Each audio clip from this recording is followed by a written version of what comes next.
Hello and welcome everyone to our second workshop for our Cultural Competency Fair. My name is Iman Bukhari and I am a member of the Canadian Cultural Mosaic Foundation, a volunteer group working to improve race relations in Canada. This fair is an opportunity for us to gain insight into, appreciate, and interact with different cultures and belief systems that you might not normally have the chance to connect with. This fair is an Alberta Culture Days event and funded by the Government of Alberta, as well as some public funds generated on our website. Before we begin our event today, it's important to acknowledge the land that we're on. By acknowledging the land, we are respecting the Indigenous peoples, their contribution and ways of knowing, which are reflected through the stories and songs that have lived on this land for thousands of years. This is, of course, an online event, so we're all connecting from different places. But nonetheless, I would like to take this opportunity to acknowledge that I am currently on Treaty 7 region in southern Alberta, which includes the Blackfoot Confederacy, comprising of the Siksika, Piikani, and Kainai First Nations, the Tsuut'ina First Nation, and the Stoney Nakoda, including the Chiniki, Bearspaw, and Wesley First Nations. The city of Calgary is also home to Métis Nation of Alberta, Region 3. So the workshop that we're about to begin will offer us knowledge and understanding of the historical aspects of African braids, its appropriation, as well as how to appreciate it. We will also see a real-life example of how to do cornrows. The workshop will be recorded and will be available to all through our Facebook and YouTube channel with closed captioning. And we encourage everyone listening live to feel free to leave any comments to let the guest lecturers know, or if you have any questions that you'd like them to answer, they'll be answering it towards the end. And so with that, I would like to introduce our guest lecturers. So we have Umi Idawo, who's an accomplished dancer, choreographer, instructor, performer, producer, and the founder and director of Wezo Africa Music and Dance Theater. And we also will have later on coming with us Folu Ayodele Daniels, who's the founder and creative director of the FAD Beauty Hub. So first we'll have Umi speak. Good evening, everyone, and thank you so much, Iman. My name is Umi Idawo, and I'm the founder and director of Wezo Africa Music and Dance Theater.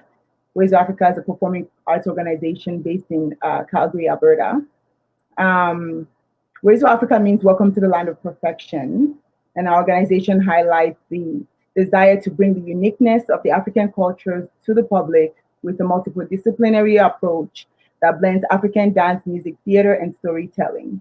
Wezo Africa aims to use the combined power of the arts, education to host events and promote compassion and understanding. So that's why we're here today, to be able to dispel some information about respecting our roots.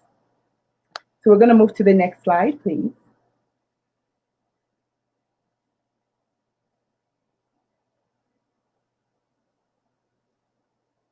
So the cornrows, also known as cane rolls in the Caribbean, are a style of hair braiding that originated in Africa. The style consists of braiding the hair very close to the scalp in an underhand upward motion in order to create a single line or raised roll, creating the cornrow. In the Caribbean, the style may be referred to as cane rolls to represent slaves planting sugar canes and not corn.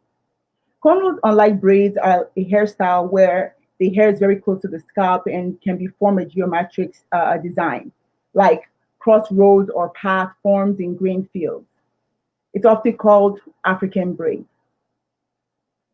Cornrows differ from braids, which formed by interlacing 3 strands of hair that is hanging from the scalp. Cornrows seem to be one of the very oldest style of hair in humanity. This type of braiding hairstyle spreads from the Nile Valley. Nubians, Egyptians, and ancient Hebrews first adopted hairstyles from thin dreadlocks, while parts of the Black population preferred to shave their heads, including Egyptian priests and women of the Maasai origin. Others use the style called Afro, or even the gradient, which recalls the Ramses helmet. Cornrows are over 5,019 years old. Women wearing cornrows date back as far as 3000 BC in the Sahara Desert during the Stone Age. Many believe that hair Given its close location to the skies, was a conduit for spiritual interaction with God. While traveling its way from Egypt and Africa, cornrows created an immediate connection between people of the community, acting almost like a kind of vocabulary. In the early 15th century, hair functioned as a carrier of messages in most West African societies. The citizens of these societies include the Wolof, Mende, Madingo, and Yoruba, were the people who filled the slave ships that sailed to the New World. Within these cultures, hair was an integral part of a complex language system. In Africa, braid styles patterns are a way of distinguishing the types of different tribes, marital status, age, wealth, religion, ethnic identities, wealth, and social status within the community. In different villages, the complexity level indicates how wealthy you were or how beautiful people thought you were. In some cultures, a person's surname could be determined by examining the hair because each group had its own unique hairline and hairstyle. The hairstyle also served as an indicator of a person's geographic region. Some braiding hairstyles were passed on from generations that can be dated far back as 50,000 years ago. In some parts of Africa, the braids were a form of communication. And in some parts of the Caribbean islands, braids were used as a way of escape from being an intricate pattern designed as a map. We will hear more about that in the presentation. Next slide, please. Men wore cornrows, but for different reasons as of the women. It had nothing to do with fashion, but pride. The kings and warriors wore these cornrows, informing the citizens of the village of their status. And the more intricate the design, the higher you were respected, as well as how many beads and jewelry are put in the hair.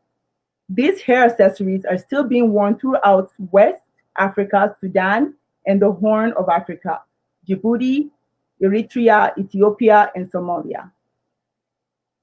Next slide, please.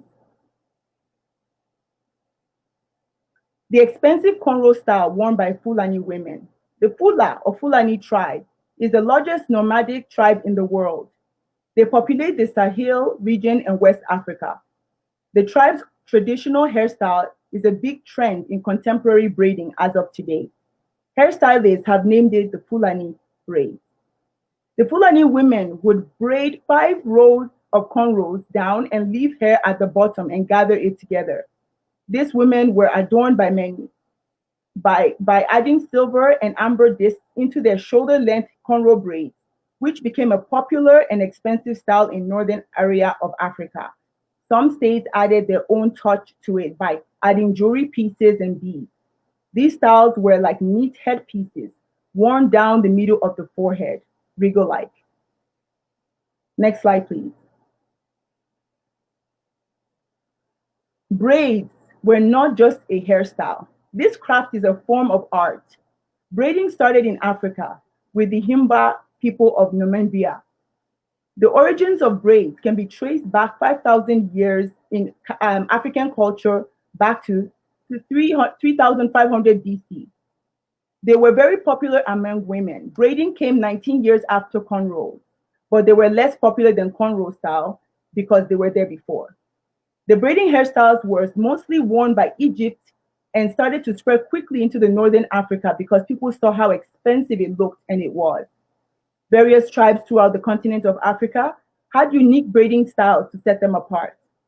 From warriors and kings in Ethiopia to young women coming in age in West Africa, braided styles were significant to where we came from and where we're going in life.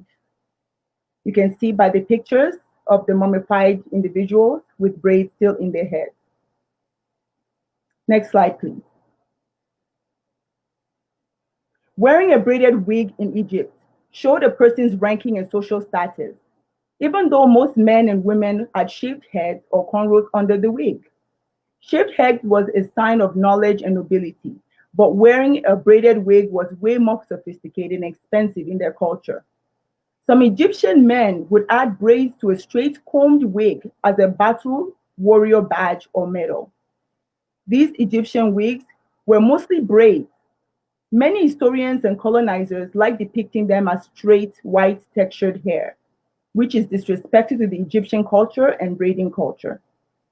Keep in mind that mainly slaves or handmaidens created these wigs and were made of fiber netted skull cap with strands of human hair, wool, flax, palm fibers, felt, and other materials attached.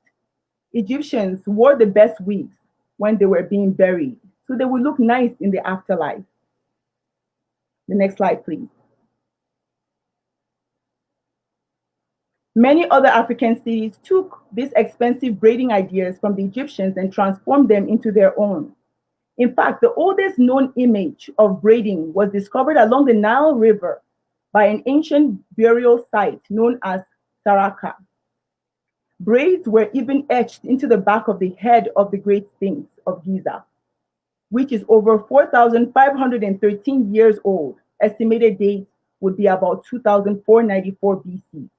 And there were artifacts to also prove our facts. Next slide, please.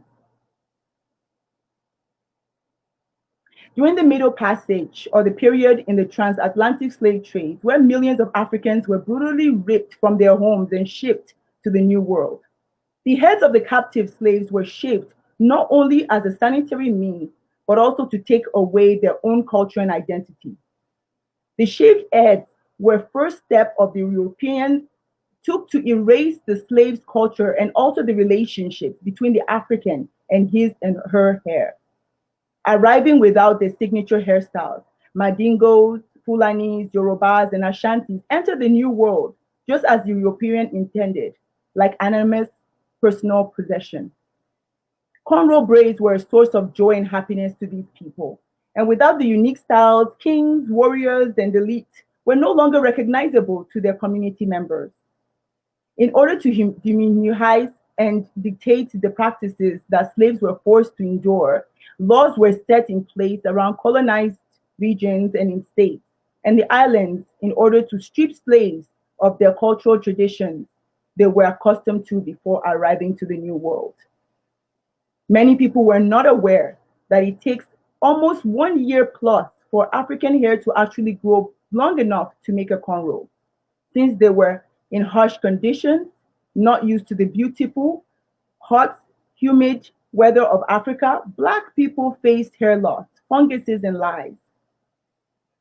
This made it impossible for the braided hair to grow for years. It would be impossible to understand the history of cornrow braids in African, Caribbean, and Black hair culture without looking at the impact and damage the slave trade did to them. Next slide, please. During the slave trade, the women had no time to sit around and make the complicated yet beautiful cornrow braids. Many also had hair loss and lice. So they started to do manageable and easy hairstyles, such as tying their hair in scarves, which almost made the cornrows braid forgotten.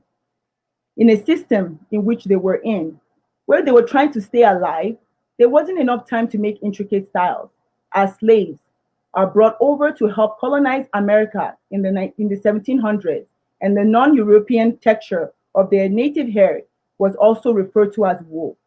While their native culture is systematically erased, smoother textures of Caucasian and mixed heritage hair textures are seen as more favorable.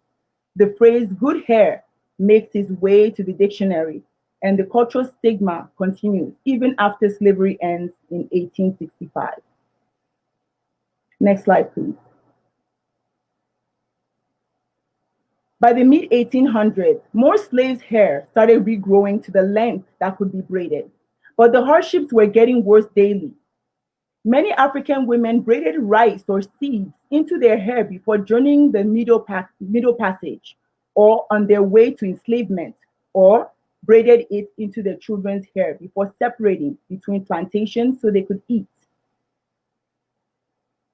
These are screenshots from a video shot in the Maroon community in Suriname. The community was the highest number of undiluted African blood in the Western Hemisphere. It demonstrates how her ancestors concealed rice in the cornrow braids.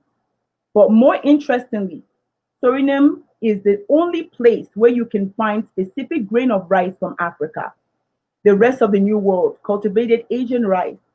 Talk about real version of protective style.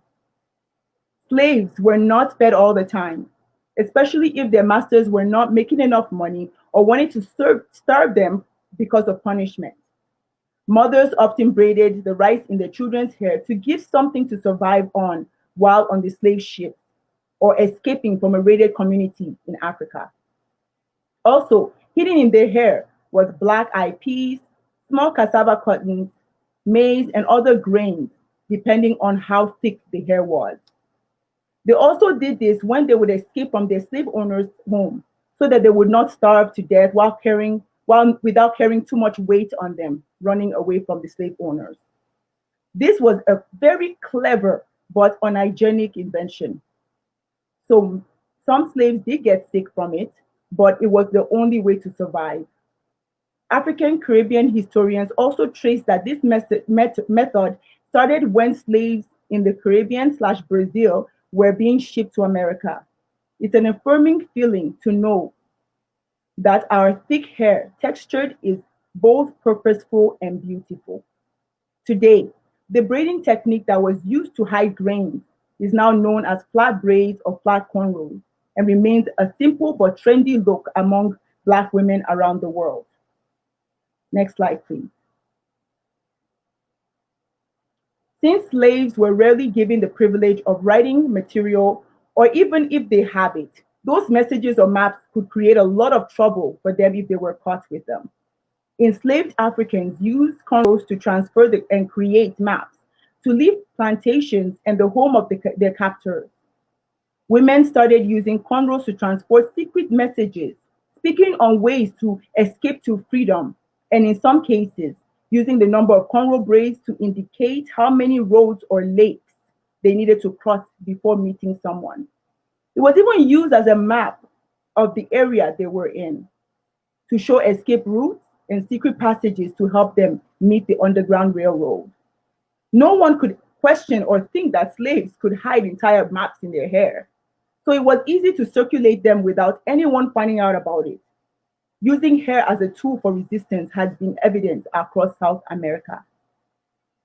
In the time of slavery in Colombia, hair braiding was used to relay messages. For example, to signal that they wanted to escape, women would braid a hairstyle called depicting.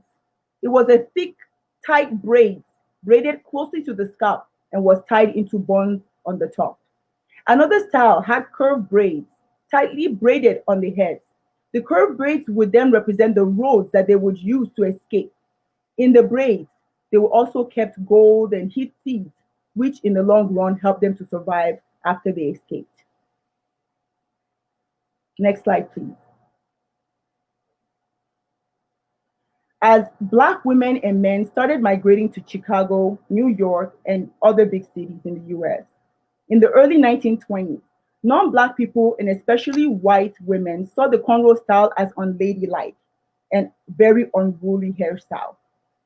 So many Black women traded these special hairstyles for chemically relaxed hair and pressed tresses to fit in and adapt to their new norm, while others still remember their roots, but wanted to be able to work. So they added interesting cornrow-like shapes to these pressed hairstyles. A braid was a sign of unsophistication, a downgrade of a Black woman's image. Many Black people also had to change their hair to be accepted in the acting and modeling industry. As you can see, down at the presentation, the cornrow-like hairstyle is showing and modeling with the white lady beside her to show that they were still trying to keep their hair. Next slide, please. During the late 60s, people started to abandon the press and went all natural with the fro, known as Afro. During this time, there were a lot of civil rights movements happening. Cornrow braids were forgotten, while people were rocking the fro or kept chemically relaxed their curls. The Afro also represented Black pride and was a powerful political symbol, showing that Black people did not like rejection and forceful integration of looking like an average white person. To some African Americans, the fro also represented a connection linked to West Africa and Central Africa. Since the cornrow braids that were once worn to celebrate culture had turned into something used to help slaves escape their horrific conditions. Next slide, please. The afro was a good hairstyle, but during the 90s, cornrows braids made a comeback with added extensions. The African American community started wearing this hairstyle, using it to express the historical books. Artists such as Janet Jackson, Beyonce Knowles, Brandy, and Alicia Keys were some of the celebrities who wore this modern hairstyle to different events to show Black pride.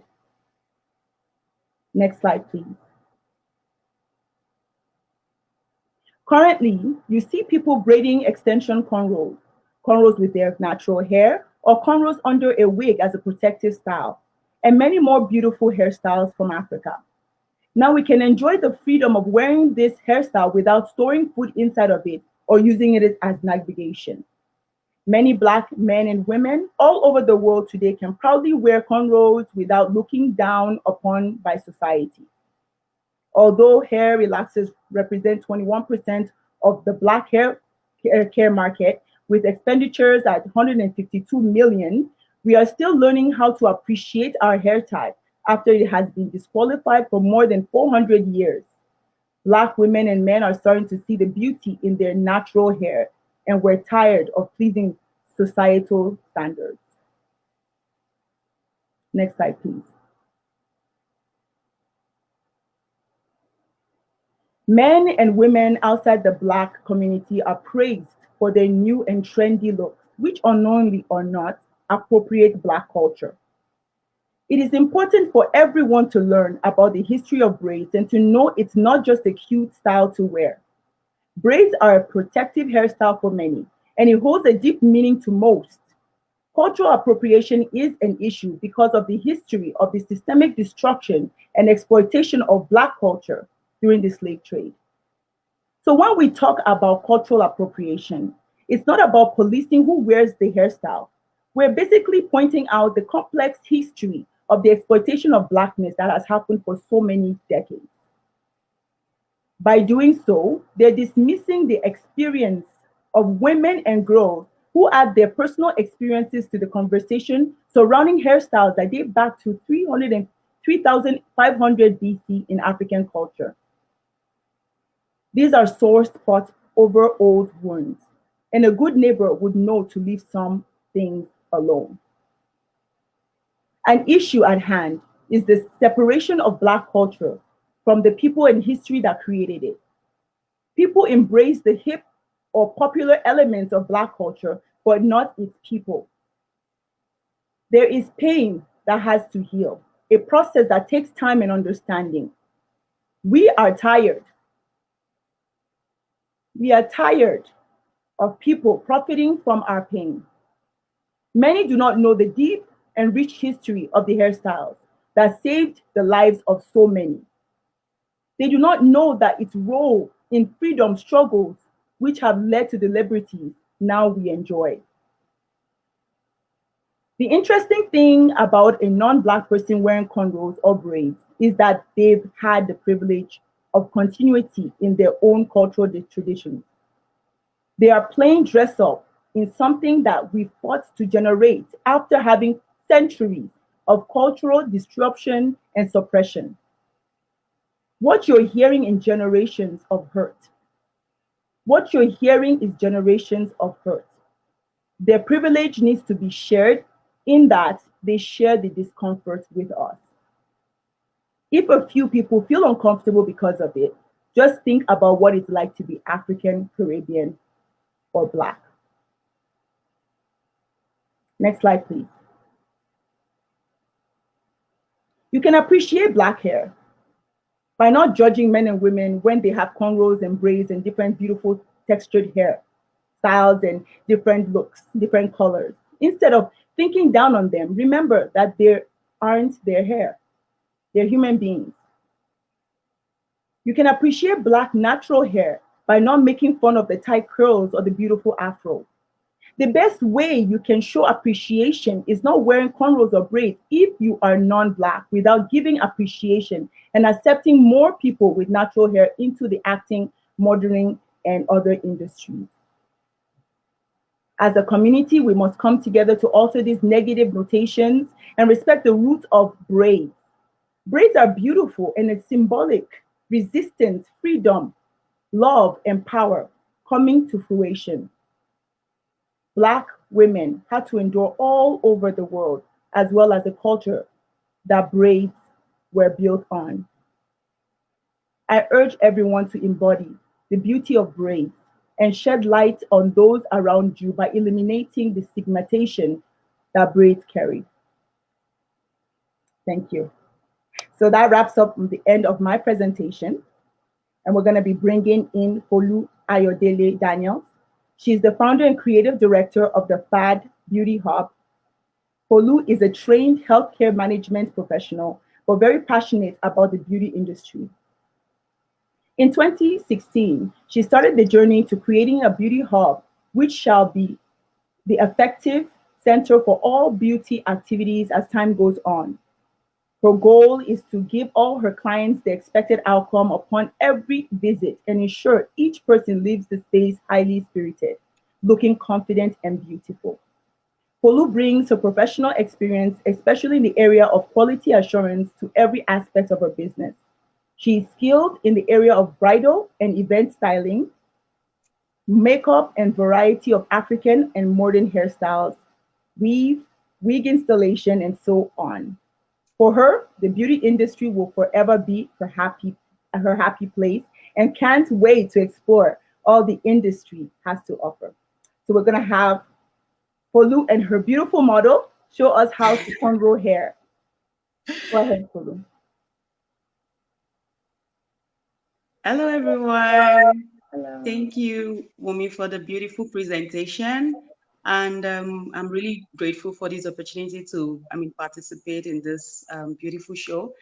So just like Wumi said, cornrows will forever be alive. Permit me to use that word.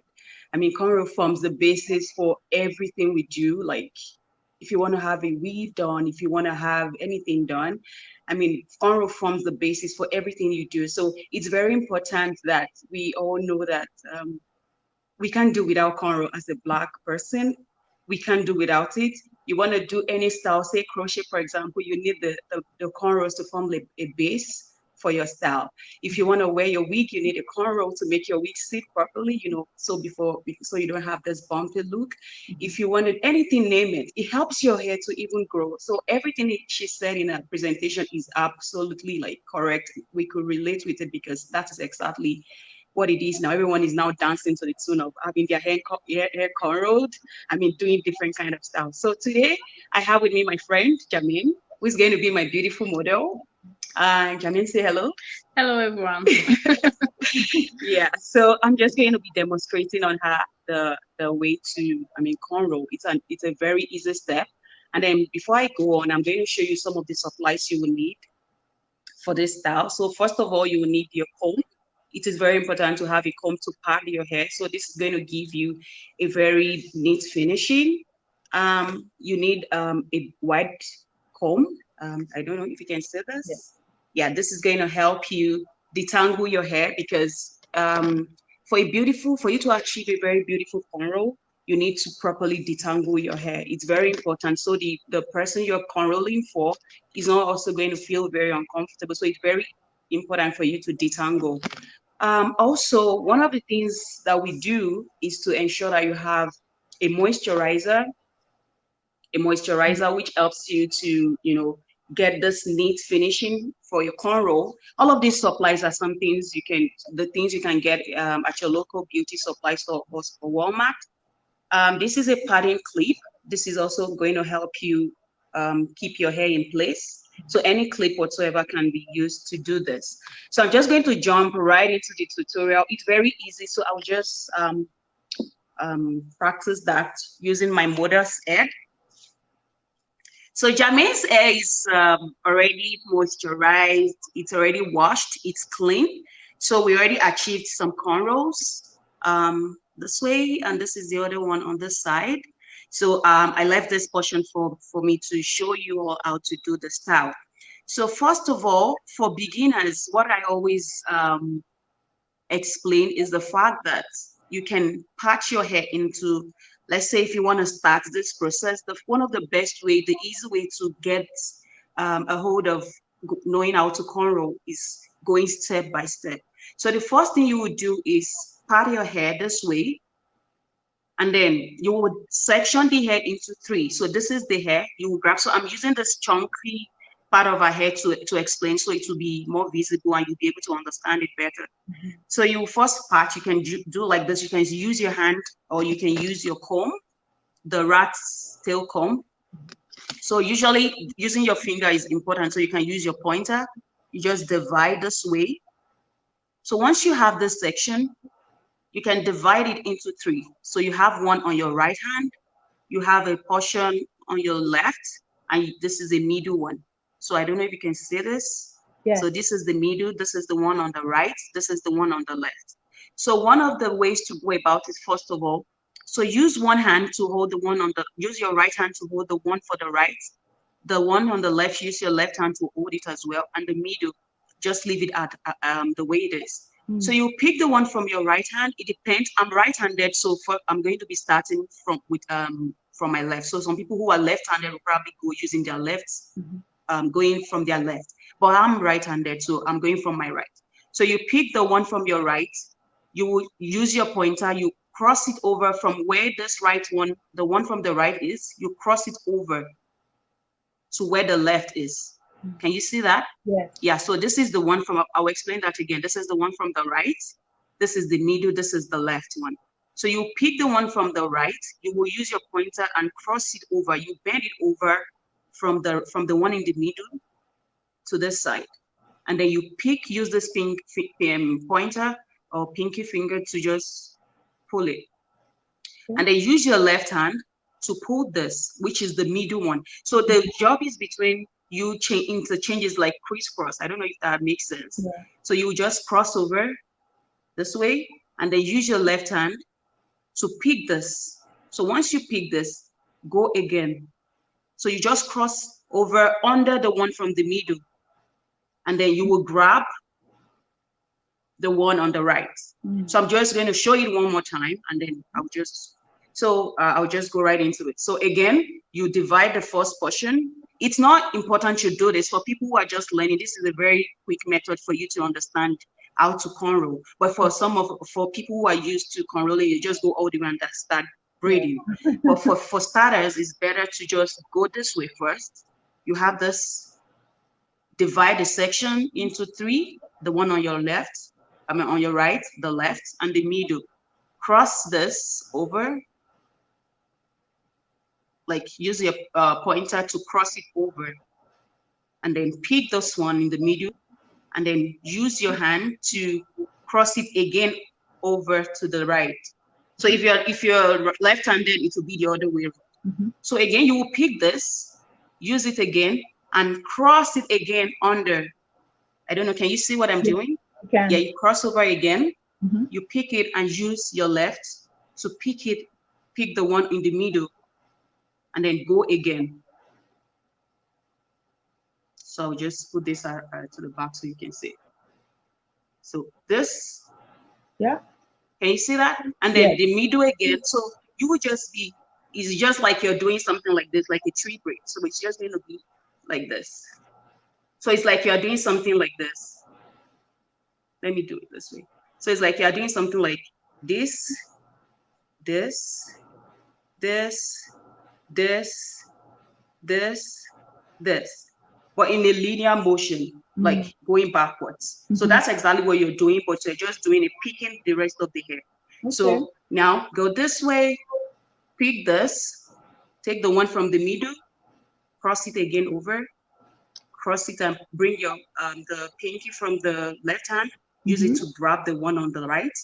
Take your right hand to pick this one in the middle, cross it over again, this way, and then cross this way. And as you're going, so it's just, that's the only way. I mean, that's the thing you'll be doing, and then you'll be picking the hair at the back. you'll be joining the rest of the hair along as you're going. Okay. So this way. So you can use the left hand or the right. It depends on the level. I mean, the side you have to push some hair into your hand. So you use your left hand to push more hair into this one that is standing alone. You push it together. Can you see that? Yes. And then you go again. You cross. So once you get here again, so you always make sure you detangle. So that way, because if you don't detangle, at some point you might just have the hair lumped up together, and then it's going to be difficult for you to pull your fingers through, and then it's going to be uncomfortable for your model. Yeah. So again, you will push here from this and use this hand to push, and then you take this again, and then this way. So once you get here, you use your left hand again, detangle, and then go again.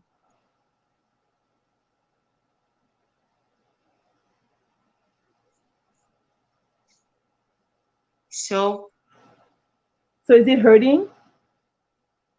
Right now it's not. Is it hurting? No, because usually it's very important to have your hair moisturized. When I was going to start, I said specifically that there are major things you have to do to have a pain-free cornrow session. Yeah. It's important, very, very important for you to have your hair properly moisturized. I mean, for example, we who live here in Calgary, Canada, that is very dry. It is very important for you to always have your hair moisturized. And as a Black person, it's important for us as well to have our hair in a protective style. Yeah. And then the other time when I was talking again, having your hair in a protective style is a good thing because it helps you to do any style of your choice. So you don't always have it to wear your hair in a cornrow like this. But once you have this cornrow, if I finish cornrowing her hair the way it is, she can choose to wear a wig on it.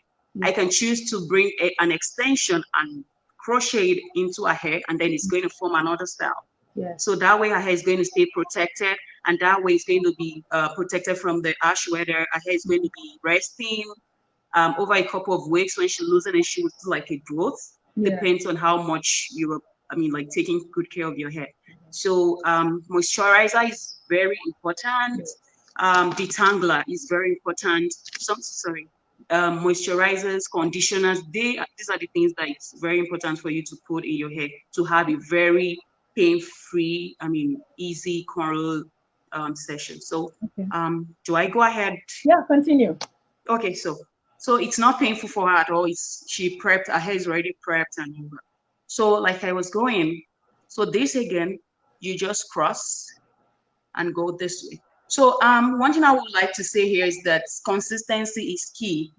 This thing is not, you might not be able to get it just at once. It takes practice. So you can practice on yourself. If that is difficult because your hands might be painful or hurting, you can practice on your friends, sisters, mom, So, but you have to keep practicing to get this properly and to be like a professional doing this. So again, you cross, you use your left hand to push some hair into your cornrow that you're already going. Then you pick this is the middle one, you cross again, and then you go all the way. So on this side again, I'm going to use this side of my hand to pick hair from this side and add to this this pattern I'm creating. And then you go again, and then you cross. You make sure you detangle again. So you just do it gently. You just use two hands to just push it aside. Okay, so you go like this again, push from this middle, bring it in.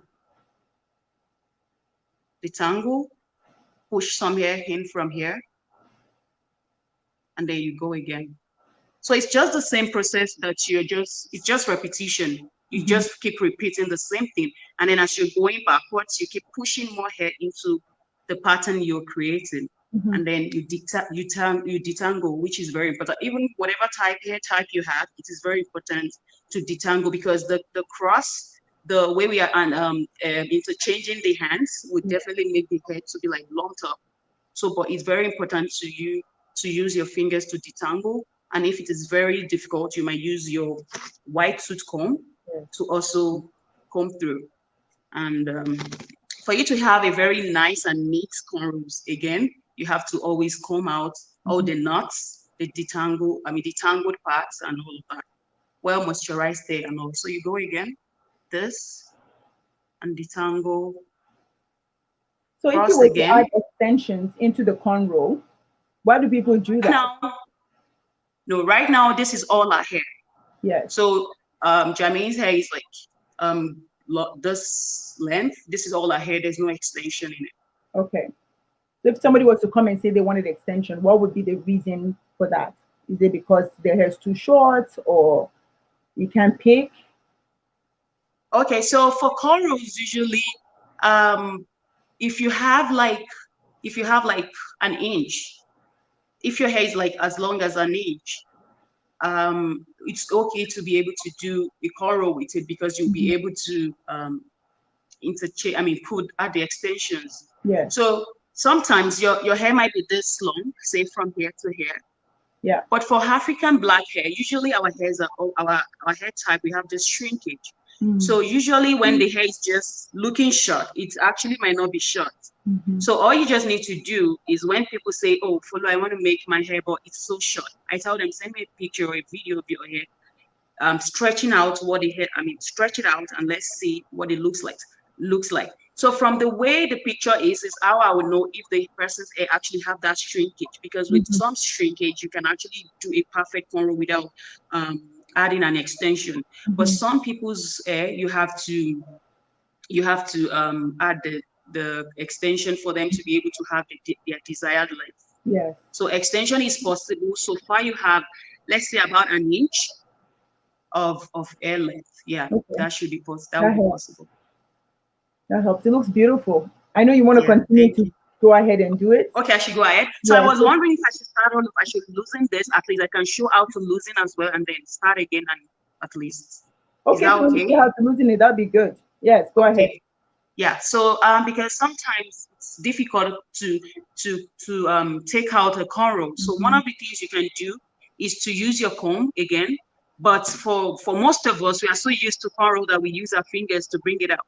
Yeah. So to use your comb, all you have to do is just look for. You can just keep bringing out from the sides and use your hand to take it out.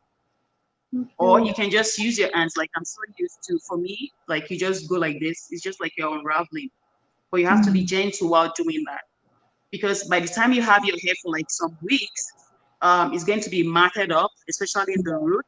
So you don't want to put too much pressure, like mishandling the hair, and then it's going to be breaking and all that. So once you do this, it's just unravel. So once you unravel, be gentle while you do it. You take your white comb. This is very important. Many times people use this kind of comb to comb their hair. It's really not advisable. So it's better for, sorry about that. This white tooth comb is very important. Yeah. So once you have your cornrow loosened, you have to comb it. But now the best way to comb the hair is to start from the tip. You don't you don't comb your hair starting from the root. No, it's not good for our hair. You have to start from the tip, start detangling from the tip, and then go all the way to the root. See, it's going like very easy. And then again, you want to start the cornrow. So even if you want to start, you have to also comb, because if your cornrow is not properly detangled or probably stretched out, combed out, it's going to look very rough. Yes. It's going to show. Once you have a cornrow, it's going to look so matted and it's not going to look nice. So again, I'm going to go again to show you how to achieve it. Again, I said you can part from the front. You section the first section here into three legs. Let's call it legs. So this is the right leg, this is the left leg, and this is the middle leg. So again, I said the way you cornrow is to just cross. So bring this like this. This comes like this. This one. So it's like you are interchanging each leg. So like I said, I'm assuming these are legs. So you are just interchanging them, you know. So but for a cornrow, instead of just going the straight way, you just go backwards and then pick hair along as you cross all of the legs. So once you have that, you go left.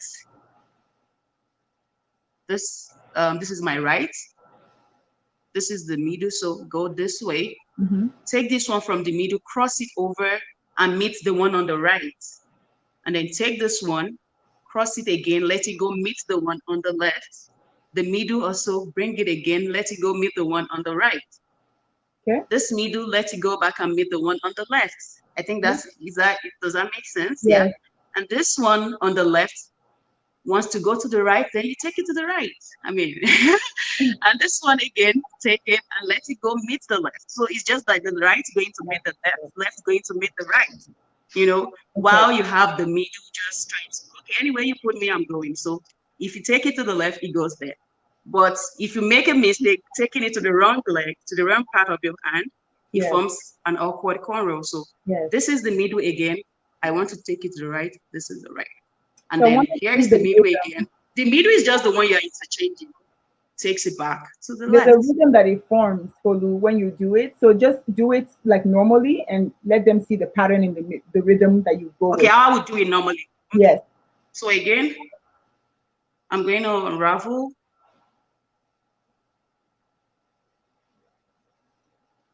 Comb again. And then, so if I want to do it normally, this is me doing it without teaching anybody. Okay. So it's going to be.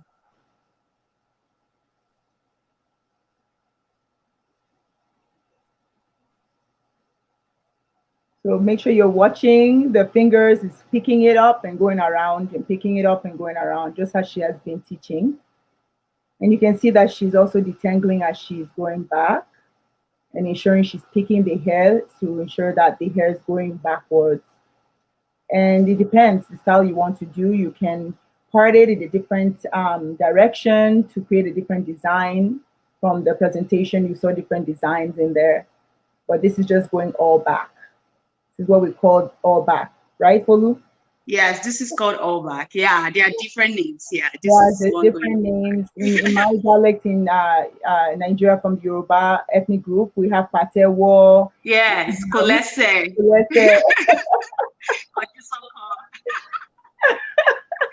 Yeah. And yeah, so this is everybody wear this style of hair, and you know, as a school, we all have to look the same. So we all plait our hair back or plait our hair to the side. So it's part of also a uniform. Yeah. So you see how she's quickly getting it done, and there's a rhythm, and she's also detangling as she goes back.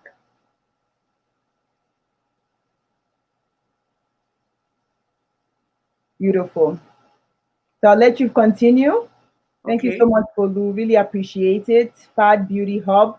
Make sure to check them out on Instagram. You can see the information behind the model there. We're going to call back Iman to see if we have any questions to answer. Myself and Folu are here. Thank you so much, Wumi and Folu. You are both incredibly talented, and you have provided us with an enormous amount of information. I personally have learned so much and really, really enjoyed this. So I just really want to thank you both for sharing so much knowledge. I'm going to just go over some of the comments that we have here. Some of them are comments thanking you for your time, and some of them are questions. So I'll just go through some of the comments here. Folks saying there's parallels with Indigenous peoples in Canada. A lot of folks saying thank you so much for sharing this information. Thank you for educating us. I did not know that rice was put in their hair or the maps used in that. Wow, that's awesome. That's great. The history behind cornrows and braids. Thank you so much. We have one question here that's saying, how long does it take to braid one person's hair?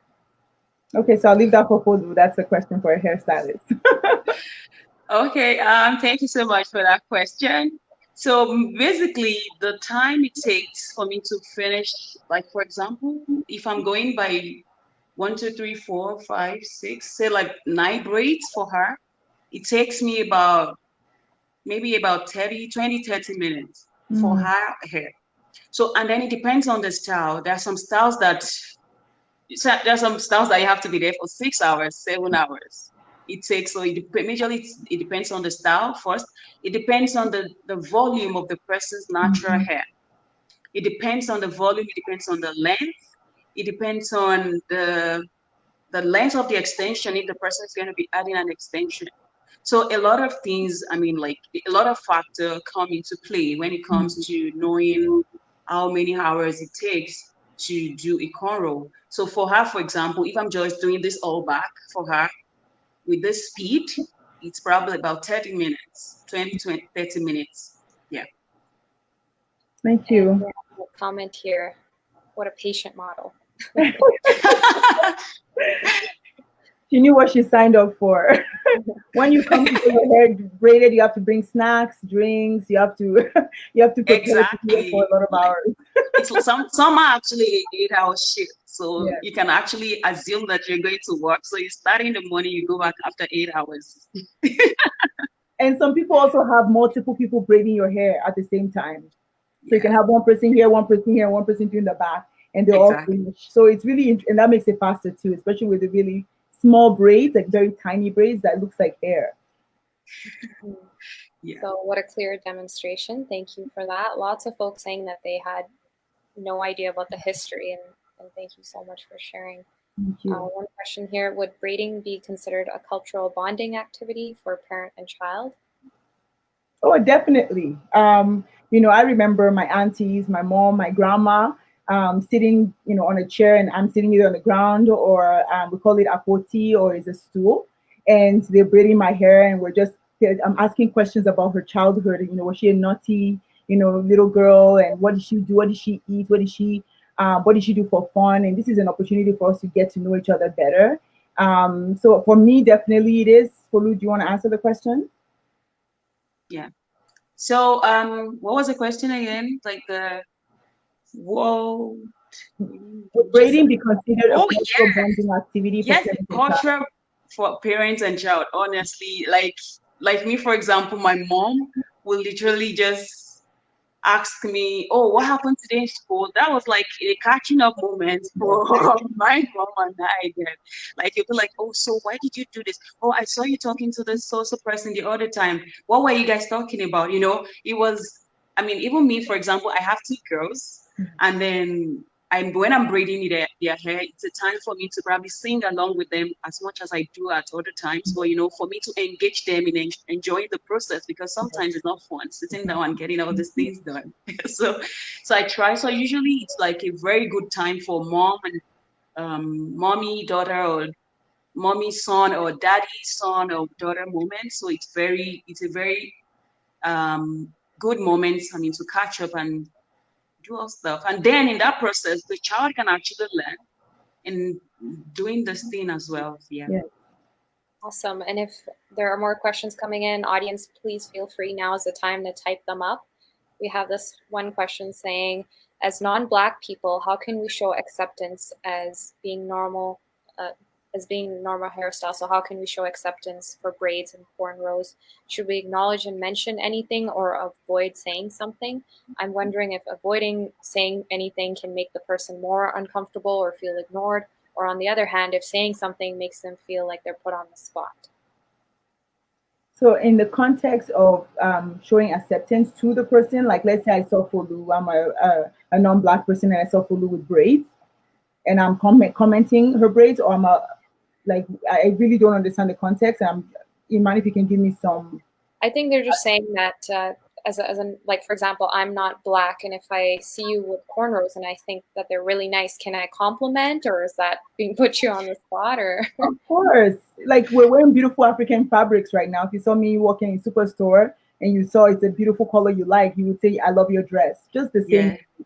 It's just the appropriation of just, you know, using it as a trend, as a style, when there's so much horror gone through with those braids and those cornrows in our past ancestors. It's very painful to see, and not knowing the real truth is basically the issues of ignorance. When you don't know something, you don't know what it could affect and who it could affect, so you are not aware of your deliberation of getting something like that done. So it's really interesting that if you definitely see someone that has braids, beautiful braids, colorful braids are getting creative more and more.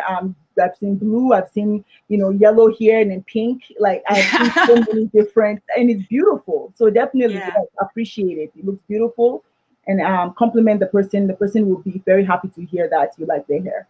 Right, Folu? Yeah, I can just add a little to what she said, to what Wumi said. She was talking about, yeah, it's okay to compliment. In fact, I have clients who are Caucasian, different people. I've braided for a lot of people before. I had this client, she's from Pakistan. She came, she was like, oh, I want to wear my braid, but my hair is too long. I can't get it into my wig. I'm like, okay, the solution is to cornrow, right? So I've had a lot of people that would say, oh, my friend is black. I have this colleague at work who is black, and I really love the way she's always doing her hair. And I thought, oh, where did you make your hair? Where can I make my hair? And then they will refer them to me, and I'm like, okay, I got your number from this person and all that. And then, I mean, a lot of people are beginning to, show interest in doing this. So from saying complimenting other people, people tend to give them information. Oh, I did it somewhere or something. So a lot of people are beginning to do it, and I have some Caucasian clients who maybe at some point had problem with their hair, and then they just feel like, okay, my hair's too short, I want it long. The best way to have a good installation is to cornrow your hair, put the weft in. It helps your hair to stay longer, and you can carry it for as many weeks as you like. So So lots of folks, thank you so much. That was such a great presentation and demonstration. Thank you so much for sharing. Can you talk about hair care and maintenance after the braid is finished? Okay, that's gonna be for you, Folu. Okay, yeah. So, are we talking in the context of African hair or everyone's hair generally? So, I'll just talk about everyone's hair generally because, like I said, I have a variety of clients. So usually what I advise people to do is for any kind of hair type. I think, for example, it's when you live in a place where the weather is really dry. Apart from even cornrolling, you have to make sure your hair is properly conditioned. You do your deep conditioning, and then you wash it. You make sure it's well moisturized. You should reduce the heat tools you use and all of that. So back to the question for cornrows, once your cornrow is done, first of all, it is very important to know how to unravel the cornrow. That's where some people kind of lose their hair. So some people, when they are unraveling the hair, if that's the right word to use, it's kind of, because it depends on how long you're keeping the hair for. So when it gets matted, it's very important to detangle first before you continue into doing the combing and all that. So for example, if you have single braids, like some of the those braids are some of the pictures that Wumi showed in a presentation, the ones that are really like single ones and then they are long. You can use your natural hair, it depends on how long your hair is, or you can use an extension. So when you use an extension, for example, especially extension, and you take it off, when you take it out, you're going to see, sometimes you're going to see some buildup on the roots, on the scalp. So it's very, very, very important to first take your time, hold that spot where you have the long top section. Use the rat tail comb or something, any comb that you know that can go. It's better you use something this tiny. Yeah, something like this. So it's going to help you go. So for example, let's say this is the part where a hair is lumped up. You have to use the tail of your comb. Just go like individually. So that way is going to help your hair to come back to its previous state. So after that is done, you want to make sure your hair is washed properly. Like after detangling, after combing and detangling, you make sure it's very properly detangled using your wide tooth comb. And then you want to make sure so it depends on how you want to wash it.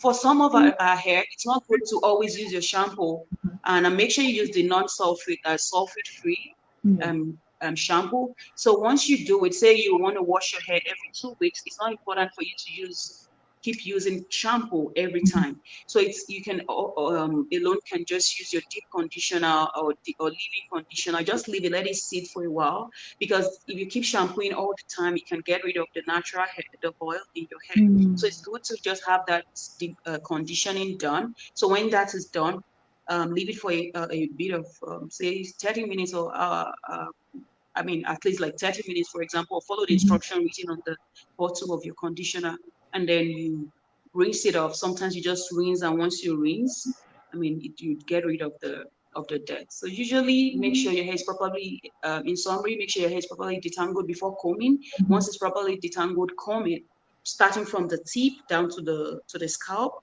And then when that is done, you first of all wet your hair and then put a shampoo. Once that shampoo is gone, you can then put the conditioner, wait, let it sit for a while, and then you clean it up. I mean, rinse it off. Then use your normal hair cream, moisturizer. You can leave your deep conditioner, leave-in conditioner, or you can use your oil, whichever one you want. And all of these are all in the beauty supply stores or Walmart. And I also use detangler. I have a liquid detangler that I spray all over my hair first, and then I soak, and then I take it out. Because, yeah, it's very painful and it's dry, and it's easy, especially when you're working with children. I have 2 daughters too, so I always try to detangle their hair with that detangler, let it soak in, and then I take it out and comb it.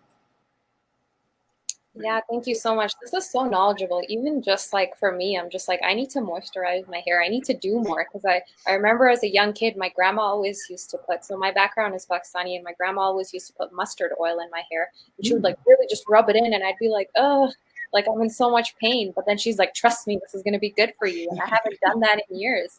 So I need to do that. This is so incredible knowledgeable. Thank you so much. Yeah, you should do that.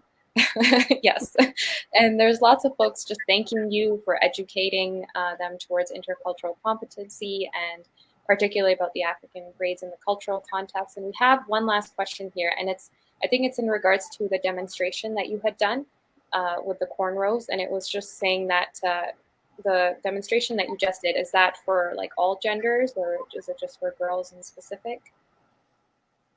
So that's okay. So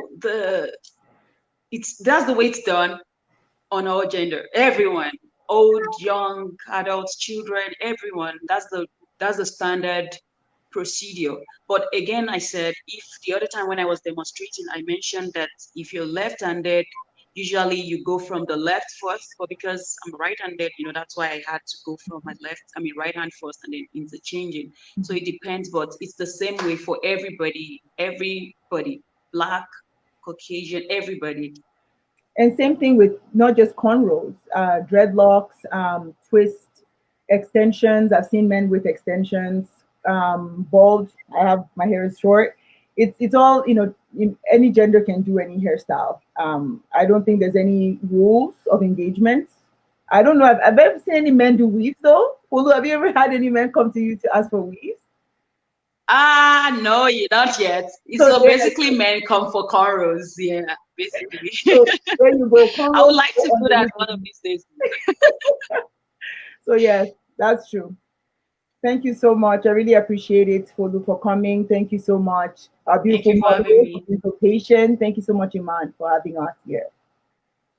Awesome. Thank you so much. So listeners, I'm going to be putting links to both their organizations. So if you want to learn more about the business and the organization, please feel free to connect with them.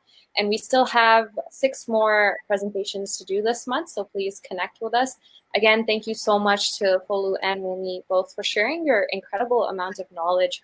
We are so privileged to have this opportunity to learn it for free. Like, this is just amazing, and so many helpful tips in our everyday life and how to be better allies and all this stuff. So thank you so much. There's also something coming up for free too. We have our Wezo Africa Cultural Festival as part of the Alberta Cultural Days featured site celebration from September 12th, the 19th and 26th. So if you go to our website at wezoafrica.com/cultural festival, you'll be able to get 3 days of cultural fun. If you think this was fun, you're about to be blown away. Yeah. Awesome. And I'll add the link to that website as well. Thank you. Thank you so much. Thank you so much, everyone. Thank you.